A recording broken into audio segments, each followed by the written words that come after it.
Hi, everybody. My name's Jason. I'm Caden. I'm Jaden. I'm Yah. And we are the Yahuwah and the Torah channel. And we are your family. You guys are our family. And we really appreciate those who listen in and read with us as we're reading. And we are, yesterday, we are pleased to announce a brand new revision 3 of the Apocrypha that came out yesterday.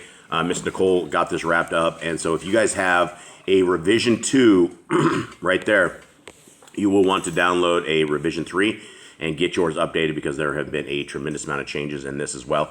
We are dialing these in and getting them ready for print. We hope to have the print done in about a week and a half, somewhere around there. We're rushing everybody here, trying to get everybody reading, and we are down to the last books of the Old Testament that we have to proofread, and we have some of the Apocrypha that the Elliots are putting together, and that's our dog, Jerry, and we're very, very sorry that the dogs speak up like this. They just do. That is what they do.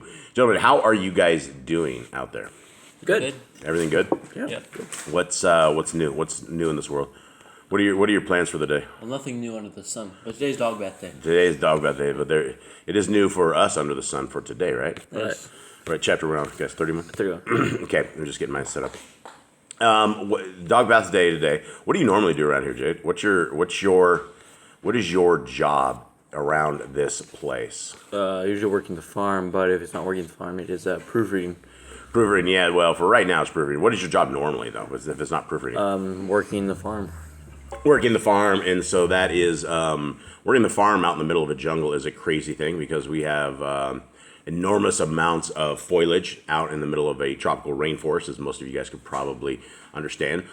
Kate, what do you do on a day-to-day job? What's your job? I am a graphic designer. You're a graphic designer, so you doodle to the world and you put that together. You I mash a bunch of pictures together for people. Is that what it is? Create logos. There's sometimes I do like where I make logos and stuff. But Isn't that under repping what you do? Just mashing things together. I mean, there's a lot of stuff you do. The stuff you do, I mean, I will tell you, I lived my entire life in the IT world, my entire life. So 4 years at Google. So I've seen the very tippy top of the operations. I've seen this stuff, and some of the stuff you do is pretty high end stuff. There's stuff I just cannot believe my own kid is able to do. And it is, I would say, from myself being in the professional IT world all my life, I would definitely say you're a professional graphic designer, is what I would say. Eli, what do you do? What's your gig? I usually do the cattle chickens and I just work the farm and stuff. Work the farm. That sounds under repping. Doesn't sound like there's much there. What does that mean? Work the farm. Planting, plowing, weeding, usually those things. Tasks, stuff everywhere, here and there. Are you a gopher? Kind of. Go for this and go for that. Jubs, are you a gopher? Probably. We're all gophers around here. Yeah, same around for all of us. And so that's it. That is what we do out here on the farm. Now we are reading a very, very good book. The book. Somebody give me a quick recap of where we're at. Eli, you haven't given us a recap yet, as of yet. I don't think. I did. Did you? Yeah. Let's try it again. What do you got? So start with we have Noah. It starts a little bit with Nimrod. Gives a little bit about Nimrod, how he was like super powerful, and how Abraham's father Terach always followed him around. Then we went back to the story of Noah, how when he was born he had white hair and fiery eyes, and it like scared his father Lamech. When he was born as well, he like got out of the womb, started praising Yahuwah. And then this scared Lamech. Lamech went to Methuselah. Methuselah went to Enoch. Enoch said it was all right. He asked Yahuwah. Then after that, we get down to the flood. Then we have Noah's kids. We have Cain, we also have Noah's wife, who is of the seed of Cain. Then we have Ham, who is the son of the seed of Cain. He's like half Cain. And then that's why he is basically like cursed, or why his son is basically cursed because, I don't know, maybe he's evil because of that, maybe. But his son is cursed because of his transgressions, or whatever that's called. After that, we get a little bit about Abraham, how he was born, how he got swapped by the son with the son of the concubine, how he went to the cave for 3 years or for 10 years, and then he goes to the city with Shem. And how long was he in the city of Shem? 39 years. 39 years. Okay. Long time. And then after that, now he's come back to his father's rock. Okay, yeah, and so we are in one of Nimrod's little cities right now is where we are at. For those who have never seen any of these writings or any of this stuff, these writings are available in the Yah Scriptures pre-order right now. You can pre-order this, $59. 109 or 103 books. It is a large print, the largest print that we know that is out there in for anything like this. And so it's 14.5 font. And so it is a very, very, it's very, very limited as far as this edition goes because we're only ordering a certain amount. We don't know in the future if we will order like a tremendous amount, but a lot of people have asked us, how do we get hard copies of it? This is how you get a hard copy of it. Get a pre-order in, and we will get it reserved. And the second it comes in, we will ship it out to you guys. We have a wonderful family in the States that is going to be shipping these and taking care of this. And it's going to be pretty awesome because the whole point of Yah Scriptures is a prison ministry. And what we're attempting to do is we're trying to get one scripture for one scripture into prisons. So for every one scriptures is roughly, it's a little more than one scripture, but roughly, just for the sake of this, for every one for one. And so when people purchase one, we want to try to get one of the full 103 large print into our brothers and sisters in chains. And our brothers and sisters in chains are very much worth it. I've talked to a tremendous amount of guys in prisons now, after we found out that the Yah Scripture had basically neglected all of their prisoners for many, many, many years. We took that over. We opened up all their letters that they had thrown in the trash, and we started sending Bibles to all these prisoners. And we have a tremendous amount of scriptures that are out already. And I've never found, these prisoners are all so awesome. They're very, very kind. They're very, very gentle guys. And that may sound like an oxymoron. We're talking about guys that are in the clink for hardcore crimes. But most of the people that are in there, there's when you live in the United States of America, 1 in 4 people have done jail time because it is such an incarcerated state. It is such a prison state. And so it's not too hard to actually get into a jail. And so a lot of these guys have never ever heard the name of Yah. They've never heard the name of his son. And so this is what we are providing to them and hopefully providing to them through this ministry. And so we can only do that with you guys and getting these. And I think they're an excellent value. I don't think you'll find anything better than this. Okay, chapter 31. Y'all ready? Mm-hmm. Okay. Being led by the Ruach of Yahuwah, I found my father's house, and entering the gate, addressed the guard who was standing there, saying, Behold, I am Abram, son of Turach, who hath spent these 40 years in the house of Shem. Take me now to my father. The guard stood as one dumbfounded, knowing not what to make of such a greeting, but at length called a boy whom he dispatched to locate my father. So this dude has a personal guard at his house. This guy is like the vice president of the United States, my friend. This is like a, what is it? Camilla, what's her name?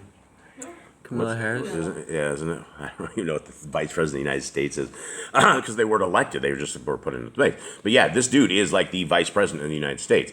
So absolutely, he has guards. Absolutely, he's like a known man. I mean, you can't hang around King Nimrod without gaining enemies. I'm sure there's always, like every other place, there's always enemies. Okay, here we go. 4. At length, the lad returned, followed closely by my father, who was greatly surprised to see me, but who recognized me as his son by inspiration of the Ruach of Yahuwah.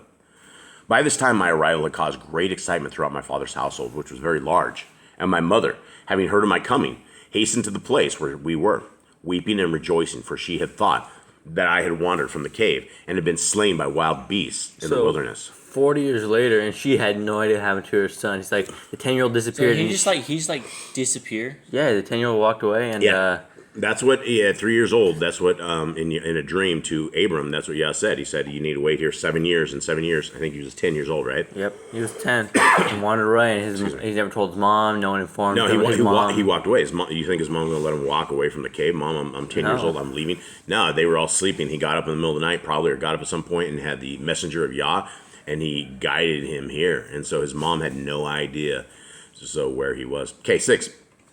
At length, she led me away to her chamber to talk with me, and I told her of all that had transpired with me since my leaving the cave, of my being by the messenger to the city of Shalom, of being instructed under the direction of Shem, of the increase of my family, and of the mercies of the true Elohim, of the Shamaim, exercised in my behalf. I talked to her on the futility of worshiping mighty ones of wood and stone made by men's hands, which have no power in them, and of the order of the ancients, which were preserved in the city of Shalom under Noach and Shem, which I had been sent to proclaim in the great city of Ur.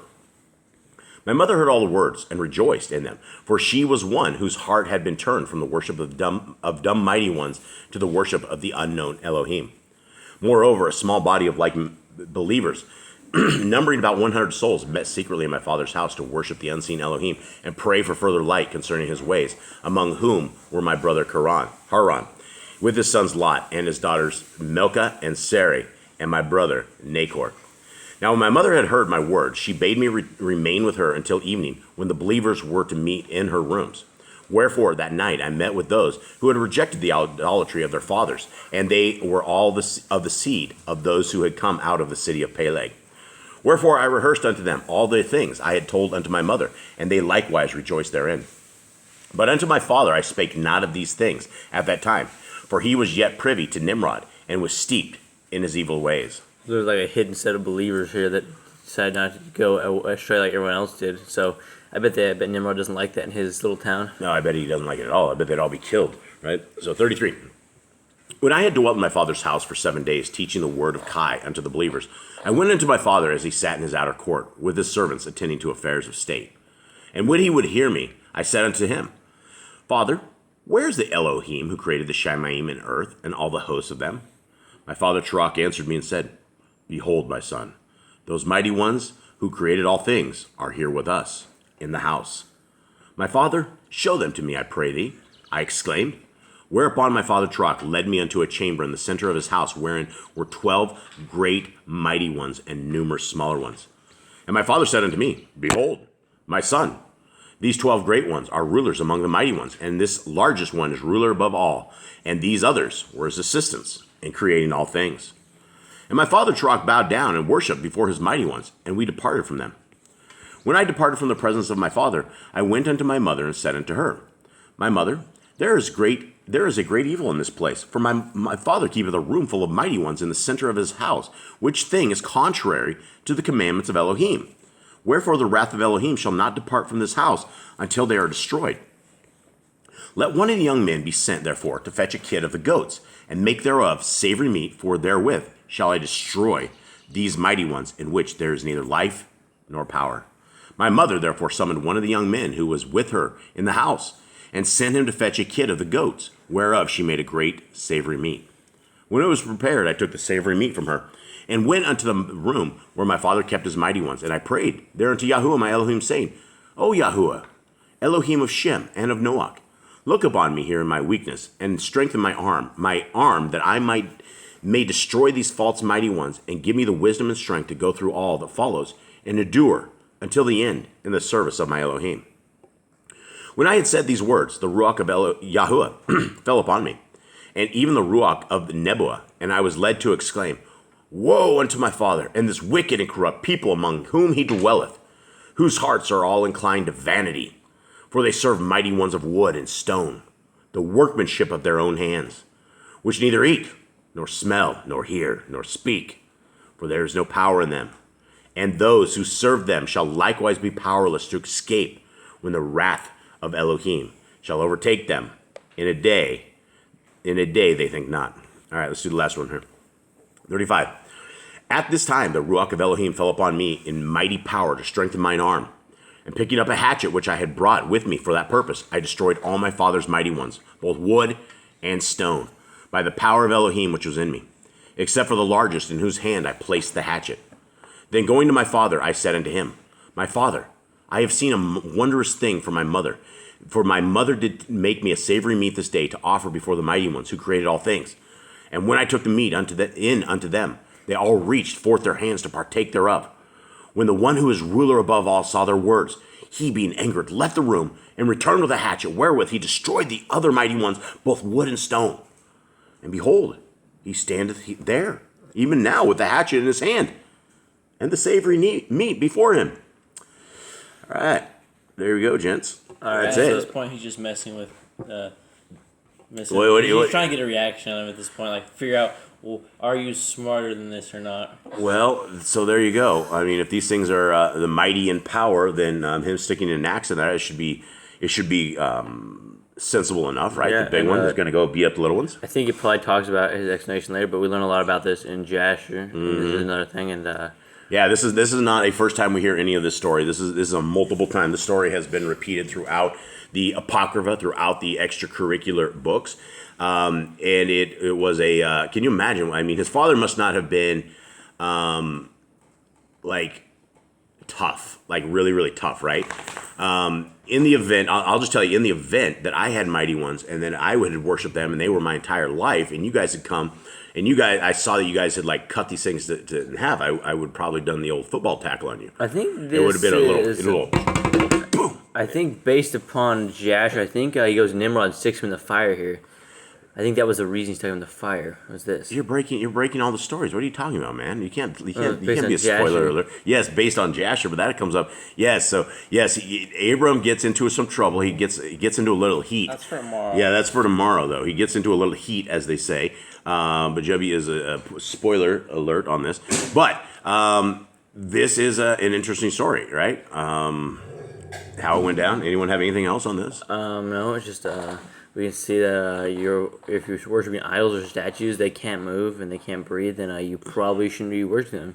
Yeah, and the Catholics, they have their rosary beads, they have their crosses, they have their idols, and they will get down on their knees. They will worship all of them. There is a tremendous amount of religions, so-called religions, where they all have these fake mighty ones. The people, the wicked demons over at CERN, they all have, I think it's either Kali or the six-handed goddess thing over there, the goddess Shiva. That's what it is, the goddess of destruction. Yeah, either Kali or Shiva. Yeah, and so everybody has their mighty ones, right? And these things are all like wood and stone. They can't do anything. They haven't given us Torah. They haven't given us life. They didn't give us creation. They didn't breathe into us the breath of life. They are simply things that our Creator has made, and people will sit and worship them. And to our Creator, I'm sure it looks very silly. I'm sure it looks very sinful.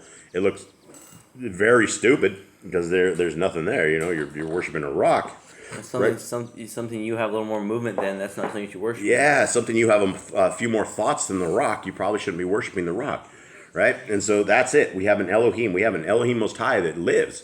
He breathes. He created all of us, and he calls us to be his people. He's called us out of Babylon. He's called us to be a set-apart people, a people who is different than all of the rest around us, that by our words and deeds and actions and our life, that we are separated in the way we smell, the way we taste, the way we look, the way we treat others, right? Everything that we have should be different if our Creator is Elohim Most High and we revere his ways and his laws, statutes, and commandments. And we are the family that believes his laws, statutes, and commandments are good for all generations, for all times, for all kingdoms, for all people, for everywhere. It's what we need to be doing.